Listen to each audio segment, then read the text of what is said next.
ఒక అందమైన పచ్చని అడవి, పక్షుల పాటలతో మేలుకునే చెట్లు, చిన్న వేటలో ఆడుకుంటున్న జంతువులు, ఎటు చూసినా ఆనందమే కనిపించేది. ఆ అడవిలో అందరూ గౌరవించే పెద్ద జంతువు ఒకటి ఉండేది. అదే ఏనుగు రాజా. ఏనుగు రాజా చాలా బుద్ధిమంతుడు, దయామయుడు, అన్ని జంతువులను ప్రేమించేవాడు. ఒక్కో సమస్య వచ్చినా అతడు పరిష్కరించేవాడు. అందుకే అందరికీ అతని మీద ఎంతో ప్రేమ ఉండేది. ఒకరోజు తెల్లవారుజాము అడవి అంతటా పక్షులు అరుస్తూ, గాలిలో ఎగురుతూ ఒక వార్తను ప్రకటించాయి. రేపు ఏనుగు రాజా పుట్టినరోజు! వినగానే అడవిలోని ప్రతి జంతువు ఉత్సాహంతో మునిగిపోయింది.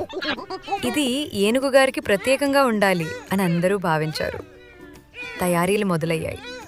కోతులు రంగురంగుల పూలమాలలు తీయడం ప్రారంభించాయి. కాకులు ఆకులు పువ్వులతో మట్టితో కాడులు తయారు చేశాయి. జింకలు కొత్త గజ్జలు తీసుకొచ్చి పాటలకి ప్రాక్టీస్ చేశాయి. మరియు బోనులు తమ స్వీట్ రెసిపీలు తయారు చేస్తూ తేనె టీగల సహాయంతో తేనె పిండి తీపి బంతులు చేస్తాయి. అయితే ఒక చిన్న సమస్య ఉండేది. పెద్ద గాజు బొమ్మ ఎలా తయారు చేయాలి? పుట్టినరోజుకి ఏదో ప్రత్యేకం కావాలి కదా. ఇప్పుడు కోతి బింబ ఒక ఐడియా చెప్పింది. మనందరం కలిసి చెట్ల పళ్ళతో గాజు మాదిరిగా ఒక పెద్ద కేక్ తయారు చేద్దాం. అందరూ ఆలోచించారు.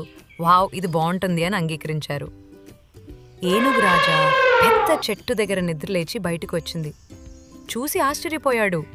ఆ చెట్టు చుట్టూ రంగురంగుల పూల తాడులు, రంగులు వేసిన రాళ్ళు, ఆకులతో చేసిన పతాకాలు.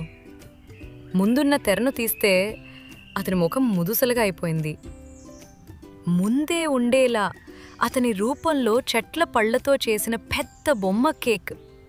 పక్కన చిన్న పఠానాలు, హ్యాపీ బర్త్డే రాజా, అడవికి నీ అవసరం ఎంతో ఉంది. ఒక్కసారిగా జంతువులందరూ కలిసి నృత్యం చేయడం మొదలుపెట్టారు. పాటలు పాడారు. పిల్ల జంతువులు ఏనుగు రాజాకి గిఫ్ట్స్ ఇచ్చాయి. చెక్కతో చేసిన ముద్రల బాక్స్, కొబ్బరి చెట్టు ఆకులతో చేసిన టోపీ, తేనెతో కందిపిండి లడ్డు. చివరికి ఏనుగు రాజా కళ్ళు తడిపోయాయి. తన గుండె నుంచి చెప్పాడు, మీ ప్రేమే నాకు గొప్ప బహుమతి.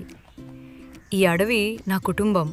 మీరున్నంతకాలం నేను ఇలానే గర్వంగా జీవిస్తాను. అందరూ మోగించారు. ఏనుగు రాజాకి జయం జయం! సాయంత్రం వరకు ఉత్సవం జరిగింది. చివరికి పెద్ద కేకును అందరూ కలిసి తిన్నారు.